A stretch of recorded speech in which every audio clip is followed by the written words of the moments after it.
Morning मेरे प्यारे बच्चों, आप सबका विजय क्लास में स्वागत है। सबसे पहले तो आप सबको दिवाली की बहुत बहुत शुभकामनाएं, जो कि दीपोत्सव का पर्व है। तो हम लोग बाहर तो दिया जलाए ही, लेकिन साथ साथ अपने आत्मा की ज्योति में ज्ञान भर कर हम उसको भी जगाने का प्रयास करें।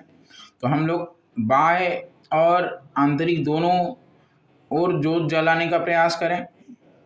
ऐसा आप सब करें, ठीक है। मैं ऐसा आशा करता हूँ आप सब करेंगे। केवल बाहर ही दीप जलाने का प्रयास नहीं, बल्कि अपने आत्मा के भीतर भी जो जलाने का प्रयास करें। तो चलिए, आप लोग भी प्रयास करिए, ठीक है। लेकिन हम लोग जो करने आए हैं आज उस पर हम बात करते हैं। हमने पहले वाले वीडियो में बात कर लिया था, कहाँ तक हमने पढ़ा था। तो हमने पढ़ा था कारक।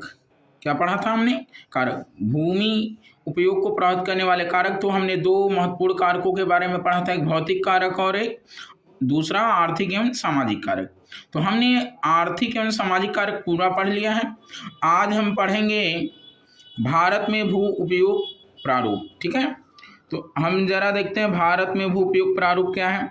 तो भारत में भू उपयोग को निर्धारित करने वाले तत्वों में भौतिक कारक जैसे भू आकृति, यानी तरह तरह की भू आकृतियां हैं, जलवायु, मृदा के प्रकार, मानवीय कारक जैसे जनसंख्या, घनत्व, प्रौद्योगिकी क्षमता, संस्कृति और परंपराएं इत्यादि क्या है शामिल है। भारत का कुल भौगोलिक क्षेत्रफल, यानी हमें पता है कुल भारत का भौगोलिक क्षेत्रफल 32,87,263 वर्ग किलोमीटर है, परंतु इसके 93% भाग के ही भू उपयोग आंकड़े क्या हैं उपलब्ध हैं। क्योंकि पूर्वोत्तर प्रांतों में असम को, यानी पूर्वी राज्यों को छोड़कर, असम को छोड़कर अन्य प्रांतों की सूची के बारे में जानकारी उपलब्ध नहीं है। इसके अलावा जम्मू और कश्मीर पे पाकिस्तान और चीन अधिकृत क्षेत्रों के भूमि उपयोग का सर्वेक्षण भी नहीं हुआ है। स्थायी चरागाहों के अंतर्गत भूमि भी कम हुई है। पशुधन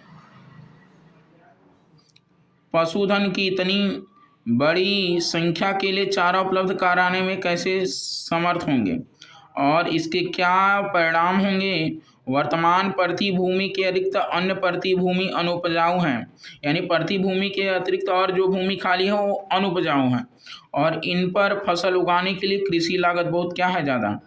अतः इस भूमि में 2 या 3 वर्षों में 1 या 2 बार बोया जाता है, और यदि इसे शुद्ध यानी निवल बोए गए क्षेत्र में शामिल कर लिया जाता है, तब भी भारत के कुल सूचित क्षेत्र के लगभग 54% हिस्से पर ही खेती हो सकती है। देखिए, बताया जा रहा है कि प्रति भूमि और प्रति भूमि के अलावा जो भूमि खाली है वो अनुपजाऊ है। आगे, शुद्ध निवल बोए गए क्षेत्र का प्रतिशत भी सभी राज्यों में भिन्न भिन्न है, यानी सभी राज्यों में जो बोए गए भूमि का प्रतिशत है वो भिन्न भिन्न है।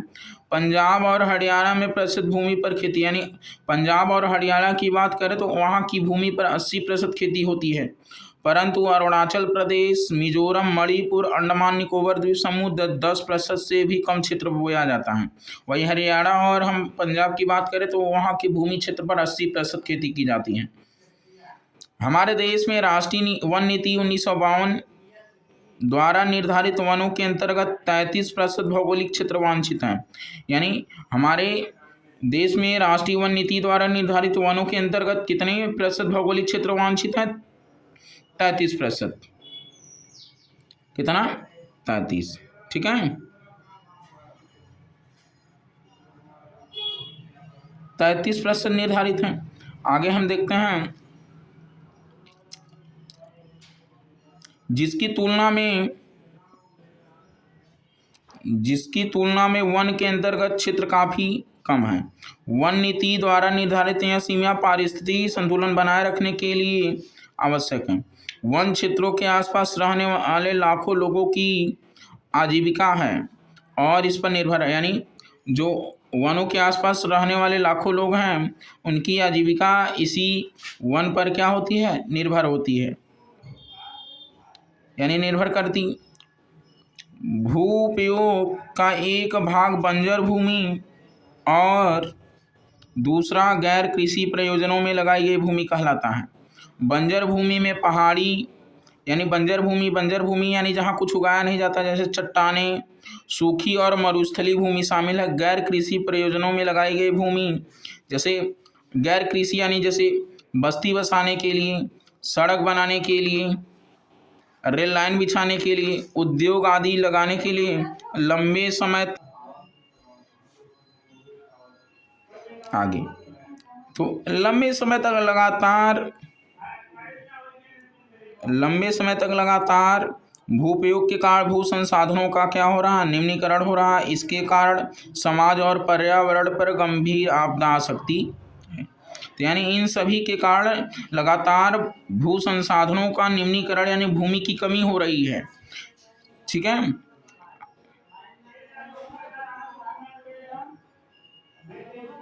आगे हम लोग देखते हैं भूमि निम्नीकरण क्या है। भूमि निम्नीकरण और संरक्षण उपाय। तो भूमि निम्नीकरण और संरक्षण उपाय क्या है? तो भू संसाधन का उपयोग हमारे पूर्वज करते आए हैं। तो भू संसाधन का केवल वर्तमान पीढ़ी नहीं, हम इससे पहले की जो पूर्वज थे वो भी करते आए हैं। हमारी भावी पीढ़ी भी इसी भूमि का उपयोग करेगी। हम भोजन, मकान, कपड़े, अपनी मूल आवश्यकताओं का 95% भाग भूमि से प्राप्त करते हैं। मानव कार्यकलापों के कारण न केवल भूमि का निम्नीकरण हो रहा है, बल्कि भूमि को नुकसान पहुंचाने वाले प्राकृतिक ताकतों को भी बल मिला है। इस समय भारत में लगभग 13 करोड़ हेक्टेयर भूमि निम्नीकृत है। इसमें से लगभग 28% भूमि निम्नीकृत वनों के अंतर्गत 56% क्षेत्र जल अपर्दित है और शेष अपर्दित। जल अपर्दित का मतलब जो मिट्टी के बहाव के कारण बह गया है, वहाँ की मिट्टी वहाँ किसी काम की नहीं। शेष क्षेत्र लवणीय व क्षारीय है।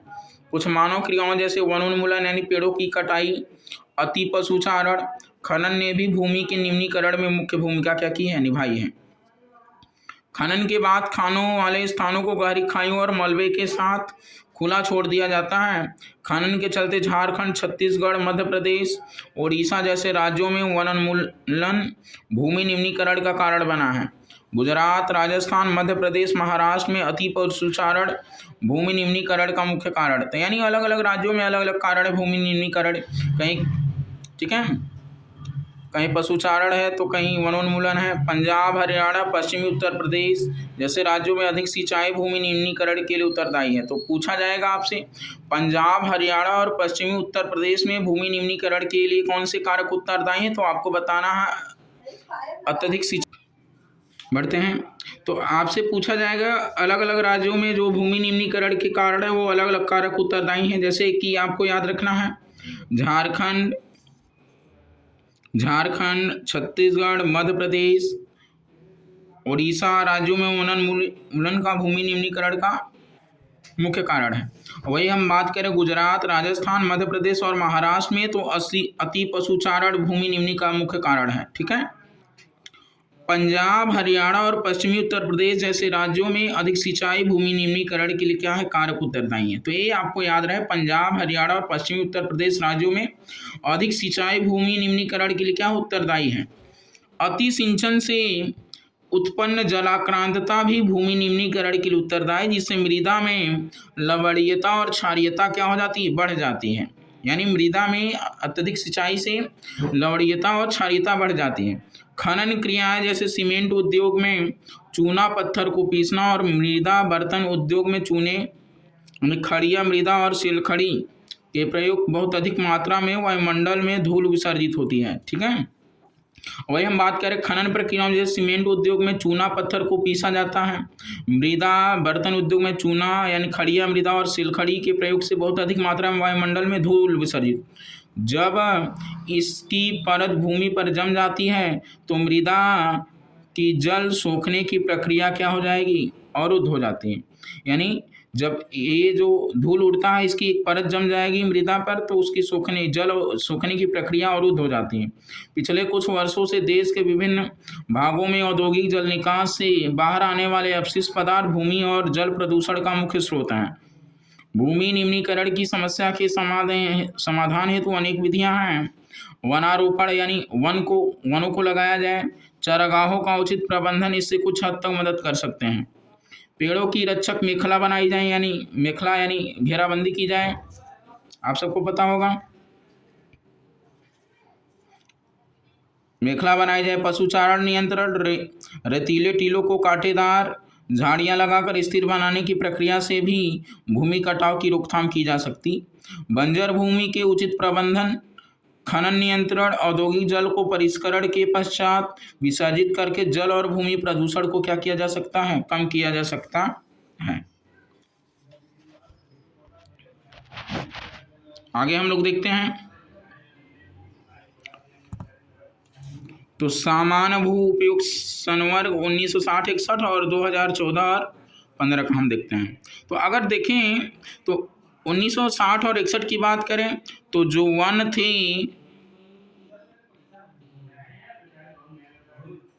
6.2, ये आप देख सकते हैं, इसे आप लोग देख लीजिएगा, ठीक है। गैर कृषि प्रयोजनों के अंतर्गत सबसे ज़्यादा यानी 46.6, ठीक है। ये आप लोग देख लीजिएगा, इसे डाटा कोई आपको याद करने की कोई ज़रूरत भी नहीं है, ठीक है। आगे हम पढ़ते हैं मृदा संरक्षण, मृदा संसाधन। तो मृदा भी एक महत्वपूर्ण संसाधन है, ठीक है। तो भूतल पर मृदा यानी मिट्टी सर्वाधिक महत्वपूर्ण नवीकरणीय प्राकृतिक संसाधन है। यह पौधों के विकास का माध्यम जो पृथ्वी पर विभिन्न प्रकार के जीवों का पोषण करती है। मृदा एक जीवंत तंत्र है। कुछ सेंटीमीटर गहरी मृदा वर्षों बनने में लाखों वर्ष लग जाते हैं। मृदा बनने की प्रक्रिया में उच्चावच, जनक शैल अथवा संस्तर शैल, जलवायु, वनस्पति, अन्य जैव पदार्थ और समय मुख्य कारक हैं। प्रकृति के अनेक तत्व जैसे तापमान परिवर्तन, बहते जल की क्रिया, पवन, हिम नदी और अपघटन क्रियाएं सम्मिलित रूप से मृदा बनने की प्रक्रिया में क्या है, योगदान देती हैं। रासायनिक और जैविक परिवर्तन भी मृदा निर्माण में महत्वपूर्ण भूमिका निभाते हैं। मृदा जैव यानी ह्यूमस और अजैव दोनों तरह के पदार्थों से क्या होती है, निर्मित होती। तो मृदा ह्यूमस यानी जैव और अजैव दोनों तरह के पदार्थों से निर्मित होती है। आपको पता रहे मृदा दोनों, मिट्टी या मृदा सबसे मुख्य संसाधन या पेड़ पौधों की वृद्धि के विकास में सहयोग देती है। मिट्टी प्रत्यक्ष या अप्रत्यक्ष रूप से सभी जीवों की आवश्यकताओं की पूर्ति करती है। मृदा का निर्माण खनिज पदार्थों, बालू और चिकी मिट्टी या चिका मिट्टी, जैव पदार्थों, सड़ी गली पत्तियों, मृत जीवों के ऊतकों, केंचुए और सूक्ष्म जीवाणुओं से होती हैं। मिट्टी के कणों में वायु और नमी पाई जाती है। भौतिक, जैविक और रासायनिक परिवर्तनों के द्वारा मिट्टी का निर्माण होता है। तो मिट्टी का निर्माण किन किन परिवर्तनों से, भौतिक, जैविक और रासायनिक। मिट्टी की एक परत बनने में सैकड़ों वर्ष लग जाते हैं, यानी मिट्टी की कई परतें होती हैं, वो आपको आगे पढ़ाया जाएगा। लेकिन इन परतों को बनने में कई वर्ष लगता है। इन परतों के बीच हमेशा परिवर्तन होता रहता है। मिट्टी की परतें क्या होती हैं, गतिशील रहती हैं। आगे हम देखते हैं मृदा निर्माण को नियंत्रित करने वाले कारक, ठीक है। तो मृदा निर्माण को नियंत्रित करने वाले कारक कौन कौन से हैं, हम लोग पढ़ते हैं। तो मृदा निर्माण को नियंत्रित करने वाले कारक, तो पहला है जलवायु। मृदा के निर्माण में जलवायु एक महत्वपूर्ण कारक है। जलवायु अपक्षय अपर्दन की क्रिया द्वारा शैलों को चूर्ण करती है, यानी जो शैलें चूर्ण के रूप में परिवर्तित होती हैं अपक्षय व अपर्दन की क्रिया के द्वारा। तापमान की अधिकता और कमी से शैलों में विस्तारण संकुचन की क्रिया होती है, यानी जब तापमान बढ़ता है तो जो शैलें यानी चट्टानें होती हैं उस विस्तारित होती हैं, और जब तापमान कम होता है तो संकुचन की क्रिया होती है, जिससे शैलों में टूट फूट होती है और जो शैल कणों को विकृत कर देती हैं। अत्यधिक वर्षा वाले क्षेत्रों में अपक्षय और अपर्दन की क्रिया के कारण मिट्टी का निर्माण होता है। मध्य अक्षांशों में औसत ताप एवं वर्षा की दशा में कोशिका क्रिया प्रभावित होती, जो मिट्टी के ऊपरी परत पर अधिक पोषक तत्वों को इकट्ठा करती है। शीत प्रदेशों में अधिक ठंड के कारण विघटन की क्रिया नहीं होती है, जिससे मिट्टियों का विकास नहीं हो पाता है। यानी शीत प्रदेशों की बात की जा रही है। देखिए मध्य अक्षांशों में औसत तापमान वर्षा की दशा कोशिका यानी केशिका होता है क्रिया प्रवाह, जो मिट्टी के ऊपरी परत पर अधिक पोषक तत्व इकट्ठा करती। शीत प्रदेशों में अधिक ठंड के कारण विघटन की क्रिया नहीं होती है, यानी विघटन का मतलब ये जो चट्टानें उनमें टूटने और विस्तारित और संकुचित होने का प्रक्रिया नहीं होता, जिसके कारण वहाँ मिट्टियों का विकास नहीं हो पाता है। आगे मूल शैलों की प्रकृति। मृदा निर्माण शैलों के टूटने से होता है, यानी चट्टानों के टूटने से। किसी क्षेत्र विशेष में पाए जाने वाली मिट्टी में वहाँ के मूल शैलों के गुण अवश्य पाए जाते हैं, यानी वहाँ की जो शैलों में गुण रहेंगे वही मिट्टी में गुण रहेंगे। जैसे काली मिट्टी में ज्वालामुखी शैलों के गुण, यानी ज्वालामुखी के ठंडा होने से जो राख के रूप में वो काली मिट्टी। या मिट्टी कपास के उत्पादन के लिए मुख्य रूप से क्या होती है, उपयोगी। जहाँ मिट्टियाँ पूरी तरह से विकसित होता हो वहाँ मिट्टी में शैलों के गुण कम पाए जाते हैं। आगे हम देखते हैं भूमि की बनावट। मिट्टी के निर्माण में भूमि की बनावट का भी प्रभाव डालती है। यदि पृथ्वी की सतह ढालू होती है, यानी पृथ्वी की सतह ढाल होगी, तो वर्षा का जल भूमि के ऊपरी पोषक तत्वों को अपने साथ बहाकर कहाँ, नीचे की समतल भूमि पर इकट्ठा कर देता है। इस क्रिया से ढालू भूमि के ऊपरी परत में पाई जाने वाली उर्वरा शक्ति क्या हो जाएगी, नष्ट हो जाती है। अत्यधिक वर्षा वाले क्षेत्रों में भी मिट्टी के कटाव के कारण ऊपरी उर्वरा शक्ति क्या हो जाती है, यानी ऊपर वाले ढाल की मिट्टी की उर्वरा शक्ति नष्ट हो जाएगी, क्योंकि इसके जो पोषक तत्व होते हैं पानी के साथ बहकर नीचे चले आते हैं। आगे हम देखते हैं वनस्पति के प्रकार। तो मिट्टी के निर्माण में वनस्पति के सड़े गले अंश यानी ह्यूमस का विशेष योगदान रहता है। ह्यूमस मिट्टी को उपजाऊ बनाती है। पत्तियां गिर गिर कर मिट्टी में मिलती रहती हैं, जो मिट्टी के निर्माण में मुख्य भूमिका क्या करती हैं, निभाती हैं। तो आप सबको सारी बातें समझ में आ रही हैं, जो न समझ में आएगा बताइएगा।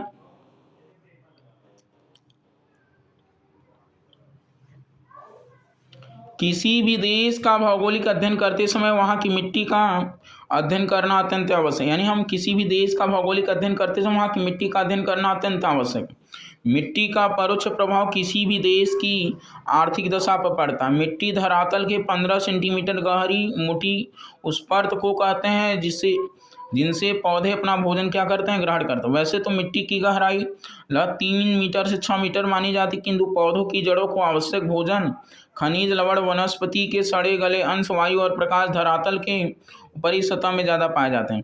इन तहों की उत्पत्ति धरातल की टूटी हुई शैलों से होती है। मिट्टी के निर्माण में वनस्पति एवं शैलों के टूटे हुए कणों का विशेष महत्व होता है। इन तत्वों पर सबसे ज़्यादा प्रभाव किसका, जलवायु का पड़ता है। वनस्पति के निर्धारण में तापमान, वर्षा, शैलों के टूटने की गति, वृष्टि, बहते हुए जल और वायु का विशेष महत्व होता है। मिट्टी के निर्माण में पुरानी शैलों के रासायनिक गुण और जलवायु का होना क्या है, अत्यंत आवश्यक है। जैसे दक्षिण की काली मिट्टी के निर्माण में ज्वालामुखी के अलावा शैलों का विशेष महत्व है, जिससे इसका रंग क्या होता, काला। इस मिट्टी में लोहे, चूने और एल्युमिनियम का अंश पाया जाता है। तो काली मिट्टी में किसका लोहे, चूने और एल्युमिनियम का अंश पाया जाता है। मिट्टी पृथ्वी पर मिलने वाले असंगठित पदार्थों की वह ऊपरी परत है, जो पैतृक चट्टानों किसके, वनस्पतियों के युग से बनती। तो देखिए, मिट्टी पृथ्वी पर मिलने वाले असंगठित पदार्थों की वह ऊपरी परत है। तो मिट्टी पृथ्वी पर मिलने वाले असंगठित पदार्थों की वह ऊपरी परत है, जो पैतृक चट्टानों और वनस्पतियों के योग से क्या होती, बनती है।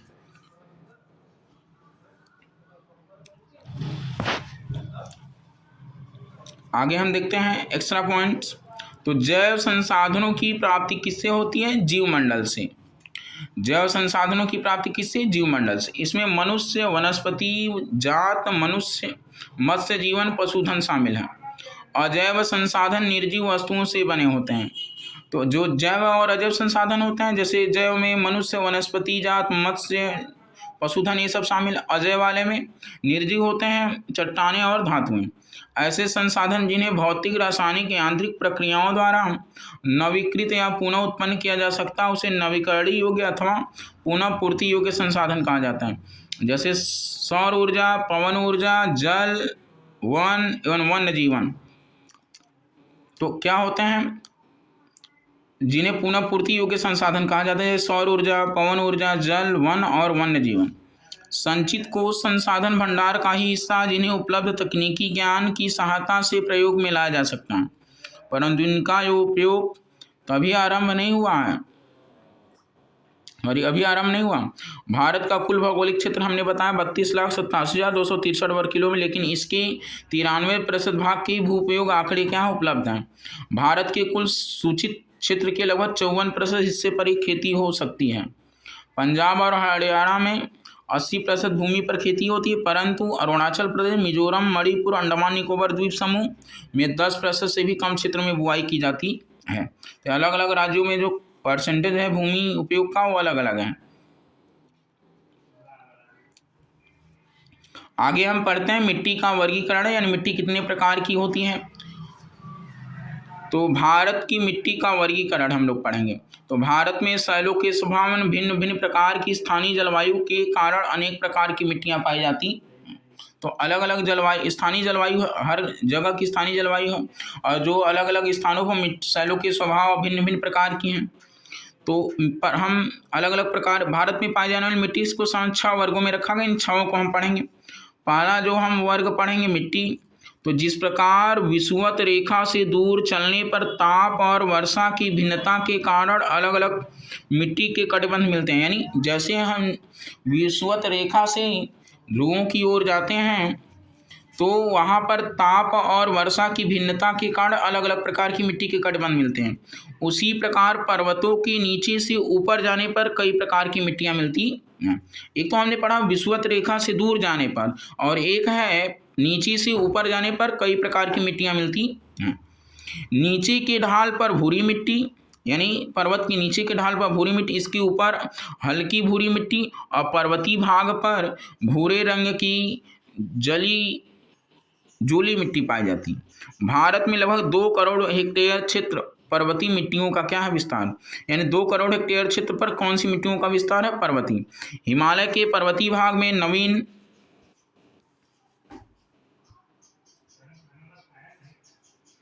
पथरीली सरंध्र चूना युक्त मिट्टियां पाई जाती। सरंध्र का मतलब जो पानी को सोख लेती हैं। दक्षिणी भाग में कंकड़, पत्थर, मोटे कणों वाली वायुयुक्त मिट्टी तथा देहरादून, नैनीताल और पौड़ी में चूना युक्त मिट्टी पाई जाती है। हिमालय के ऊंचे भागों में आग्नेय चट्टानों से निर्मित मिट्टियां पाई जाती। इन मिट्टी पर चाय की खेती हो सकती है, फलों की खेती और सूखे मेवों की अच्छी खेती होती है। सिंचाई की सुविधा मिलने पर इस मिट्टी में गेहूं, चावल आदि की खेती क्या होती है, अच्छी, अगर सिंचाई की सुविधा रहे तो हमने पहला पढ़ा पर्वतीय मिट्टी। आगे हम पढ़ते हैं जलोढ़ मिट्टी क्या होती है। आज हम लोग सारे मिट्टियों का प्रकार पढ़ेंगे, अगर कुछ बचता भी है तो हम उसे अगले वीडियो में कवर कर देंगे, और ऐसे ही आपको सारे चैप्टर के वीडियो मिलते रहेंगे।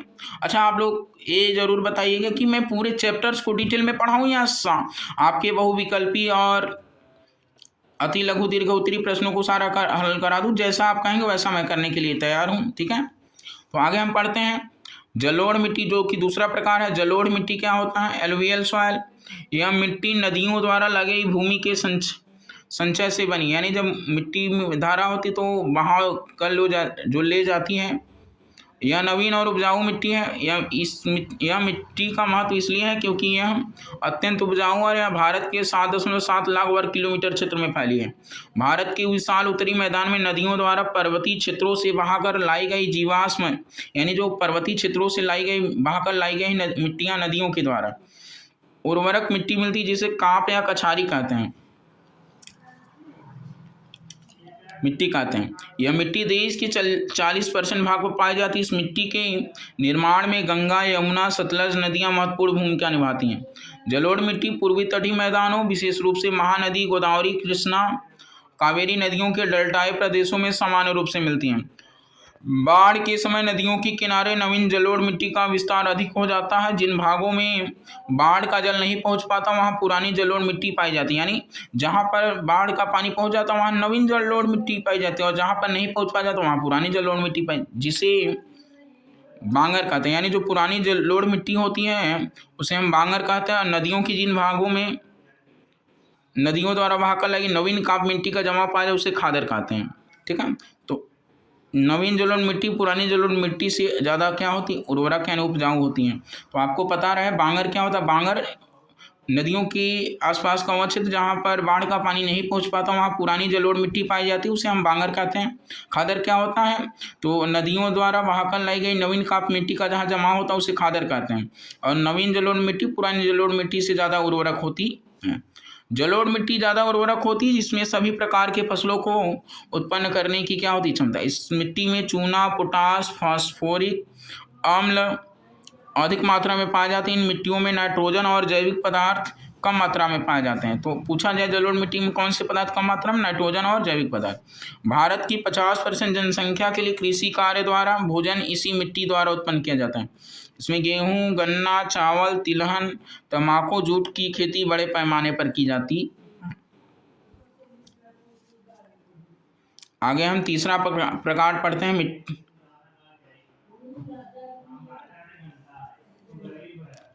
मरुस्थली मिट्टी को हम पढ़ते हैं। तो मरुस्थली मिट्टी थार के मरुस्थल और उसके निकटवर्ती शुष्क प्रदेशों में पाई जाती है। इस मिट्टी के कण बहुत बड़े होते हैं, यानी बड़े होते हैं। इस मिट्टी को स्थानीय भाषा में कल्लर, ऊसर, थूर, राकड़ आदि नामों से पुकारा जाता है स्थानीय भाषा में। इस मिट्टी में क्षारीय एवं लवणयुक्त तत्वों की मात्रा क्या होती है? ज़्यादा पाई जाती है।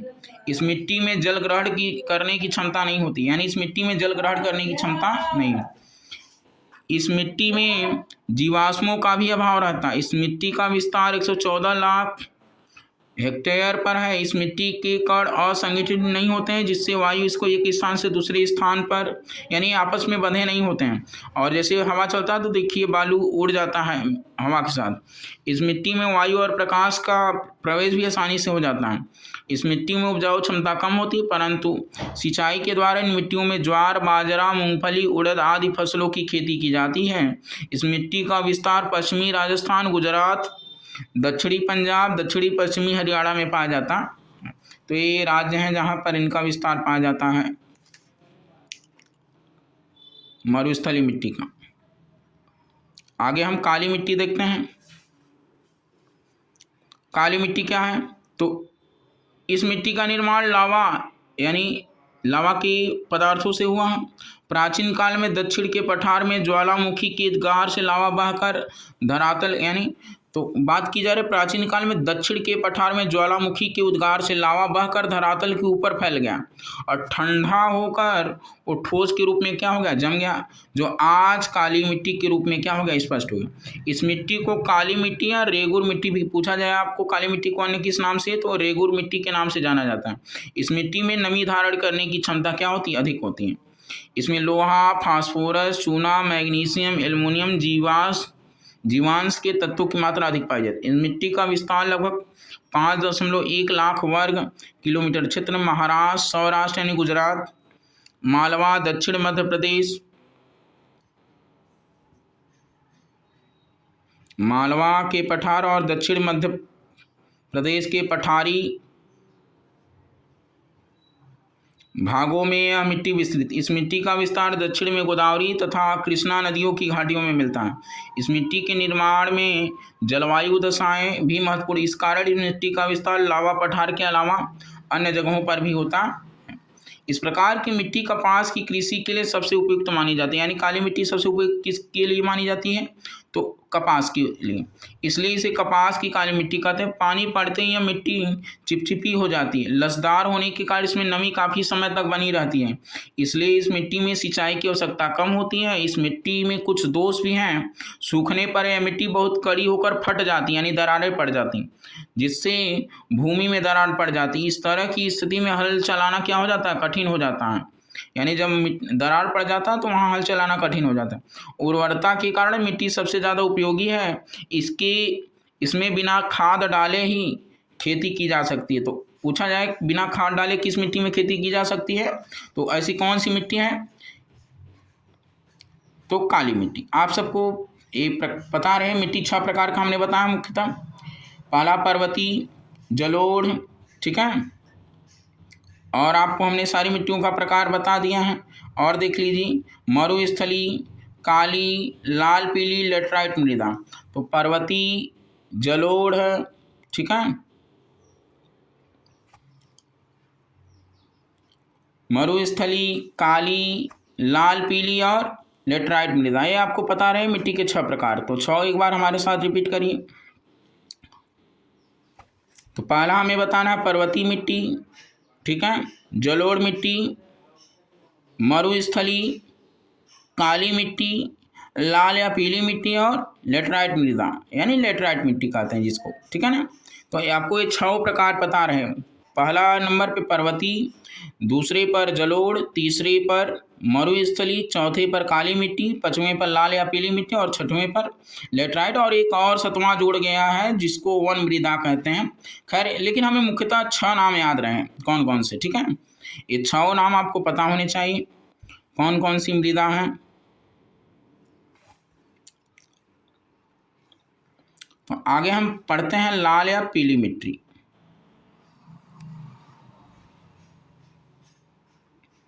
तो लाल या पीली मिट्टी देखें, इस मिट्टी का रंग लाल इसलिए होता है क्योंकि गर्मी के दिनों में कैपिलरी छिद्रों द्वारा मिट्टी पर लोहे का जंग उतर आता है। जंग आने से यह लगने लगता है इस मिट्टी का निर्माण उन शैलों के टूटने से हुआ है जिसमें लोहे का अंश अधिक मात्रा में पाया जाता है। इसका विस्तार तमिलनाडु राज्य में ज़्यादा है। तो लाल मिट्टी या पीली मिट्टी का विस्तार कहाँ? तमिलनाडु में। यह मिट्टी उष्णकटिबंधीय है जो ताप्ती नदी की उत्तरी सीमा पर बहुतायत में मिलता। ताप्ती नदी के उत्तर में बुंदेलखंड की आर्कियन शैलों से प्राप्त मिट्टी तथा असम में पाए जाने वाली मिट्टी का रंग भी लाल है। दक्षिण में छोटा नागपुर का पठार, ओडिशा, मध्य प्रदेश, आंध्र प्रदेश, तेलंगाना, दक्षिण पूर्वी महाराष्ट्र राज्य में इस प्रकार की मिट्टी पाई जाती। इस मिट्टी में फास्फोरस, नत्रजन और वनस्पति के सड़े गले अंशों का अभाव होता है, इसलिए यह मिट्टी अनुपजाऊ प्रकार की मिट्टी है, यानी बहुत ज़्यादा उपजाऊ नहीं है। इस मिट्टी में ज्वार बाजरा की खेती ही होती है। इस मिट्टी का पीला रंग जल योजन के कारण होता है। तो इस मिट्टी का रंग पीला किस कारण? जल योजन के कारण। ये हम लोग मिट्टियों के प्रकार पढ़े हैं। हमने पर्वतीय मिट्टी पढ़ लिया है, जलोढ़ मिट्टी, जलोढ़ में यानी बांगर और खादर हमने पढ़ा है।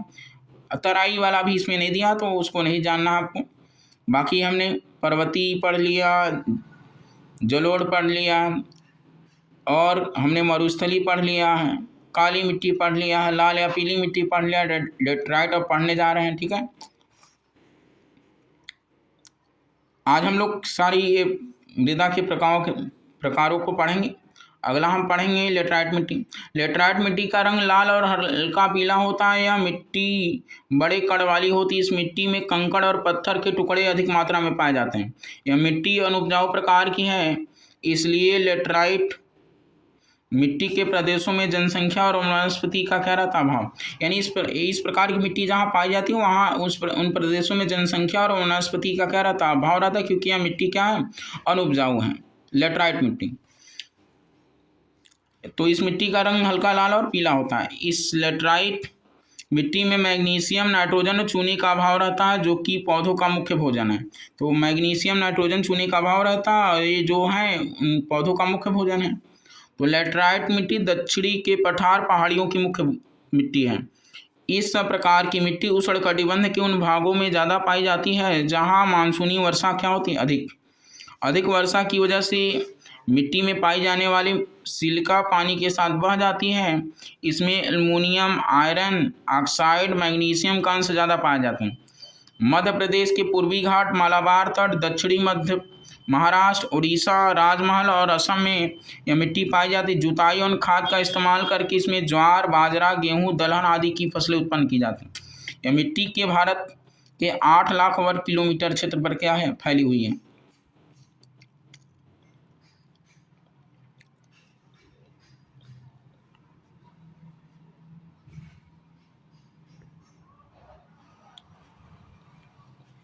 अब हम देखते हैं वन मृदा।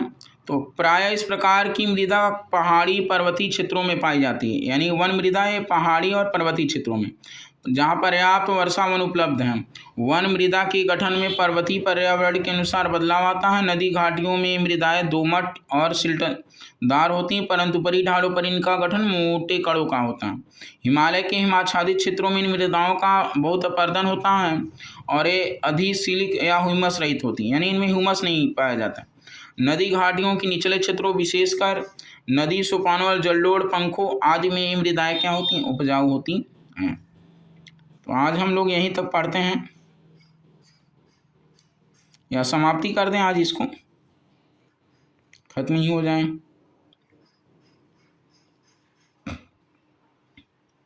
चलिए आज हम लोग इसको इस अध्याय को समाप्ति कर देते हैं। इसके बाद हम आपको इस अध्याय से संबंधित जितने भी महत्वपूर्ण प्रश्न उत्तर हो सकते हैं सारे प्रश्न उत्तर को कराएंगे, अति लघु दीर्घ और बहुविकल्पी प्रश्नों को। और ये जो वर्ड मीनिंग दिया हो इसको वर्ड मीनिंग भी हम कराएंगे, शब्दार्थ जो महत्वपूर्ण है जानना। तो भारतीय मिट्टी के गुण क्या क्या होते हैं हम लोग जरा पढ़ लेते हैं।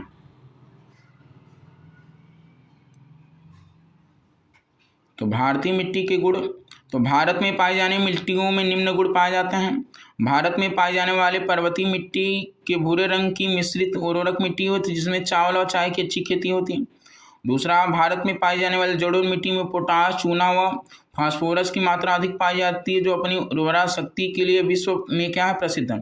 भारत की 50% जनसंख्या का भरण पोषण इसी मिट्टी के उत्पन्न फसलों से होता है। इस मिट्टी में गेहूं, चावल, गन्ना, जूट आदि फसलें उत्पन्न की जाती। भारत में पाई जाने वाली मरुस्थलीय मिट्टी में क्षारीय गुण पाया जाता है। इसमें सोडियम, मैग्नीशियम और कैल्शियम की मात्रा ज़्यादा पाई जाती है। इसमें ज्वार, बाजरा, मूंगफली, उड़द की खेती होती है। पवन द्वारा मिट्टी एक स्थान से दूसरे स्थान पर उड़कर चली जाती है।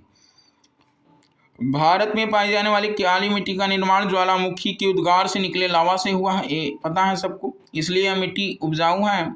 इसमें नमी धारण करने की क्षमता अधिक है। इसमें कपास की खेती होती है इसलिए इसे कपास की काली मिट्टी कहते हैं। सूखने पर मिट्टी में दरारें पड़ जाती। भारत में पाई जाने वाले लाल मिट्टी में फास्फोरस, जीवांश, नाइट्रोजन की कमी होती इसलिए मिट्टी कम उपजाऊ है। इस मिट्टी में ज्वार, बाजरा, दाल व तिलहन की खेती की जाती है।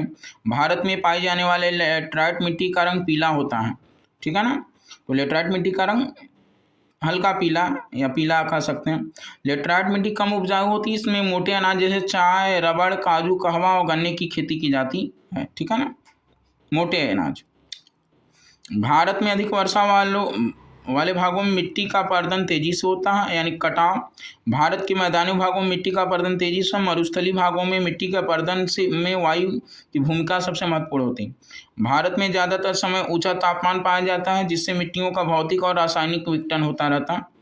भारत में लगातार कृषि करने से मिट्टी की उर्वरा शक्ति नष्ट होती जा रही है। भारत में पाई जाने वाली अधिकांश मिट्टी प्राचीन जलोढ़ मिट्टी है जो अत्यंत गहरी और क्या उपजाऊ होती है। जलोढ़ मिट्टी के अतिरिक्त भारत में पाई जाने वाली मिट्टी कम उपजाऊ और क्या होती पतली परत वाली होती है। तो ये आप देख सकते हैं किन किन राज्यों में कौन सी मिट्टी पाई जाती है, ठीक है ना। आप मैप में देख लीजिएगा रुक करके, ठीक है ना। आपको मिट्टियों के प्रकार पता रहे, वैसे 6 होते हैं मुख्य लेकिन एक वन मृदा जुड़ गया है। आगे हम संरक्षण भी पढ़ लेते हैं। मृदा संरक्षण क्या होता है, या मृदा संरक्षण हम आपको अगले वीडियो में पढ़ाएंगे जब हम आपको वर्ड मीनिंग बताएंगे तब, ठीक है। तो आज हम लोग यहीं तक पढ़ते हैं। तो अगर आप सबको समझ में आ रहा हो तो ज़रूर चैनल को लाइक करिए, शेयर करिए, सब्सक्राइब करिए। और जो लोग देखते हैं उनसे गुजारिश है कि आप सब पूरा देखें जिससे आपको और जो चीज़ें हैं वो बेहतर समझ में आए। और थोड़े से चलाने के बाद आप छोड़ देंगे तो आपको पूरी बातें नहीं समझ आएंगी। तो पूरी बात समझ आए इसके लिए आप पूरा देखें, ठीक है। अगले वीडियो में हम लोग मृदा अपरदन और संरक्षण की बात करेंगे। इसके बाद हम लोग इस अध्याय से संबंधित जितने भी महत्वपूर्ण शब्दावली उनको पढ़ेंगे।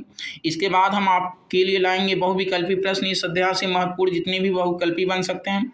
और इसके साथ साथ हम पढ़ेंगे जो अति लघु, दीर्घ, उत्तरी या प्रश्न हो सकते हैं उन सारे प्रश्नों को पढ़ेंगे जिस तरह से पेपर में आते हैं, ठीक है ना। तो धन्यवाद आप सबको।